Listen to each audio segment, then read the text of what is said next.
You ask Tiger to solve. This deals with linear equations with one unknown. The final result is y equals -15/17. Let's solve it step by step. Simplify the expression. Expand the parentheses. Simplify the arithmetic. Multiply the coefficients. Group like terms.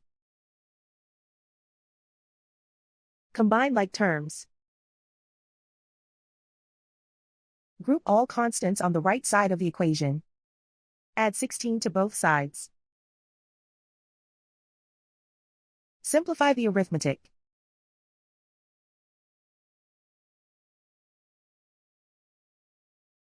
Isolate the y.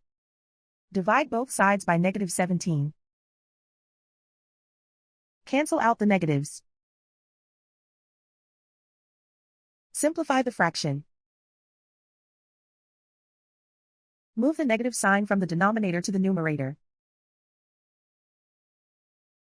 And so the final result is y equals -15/17.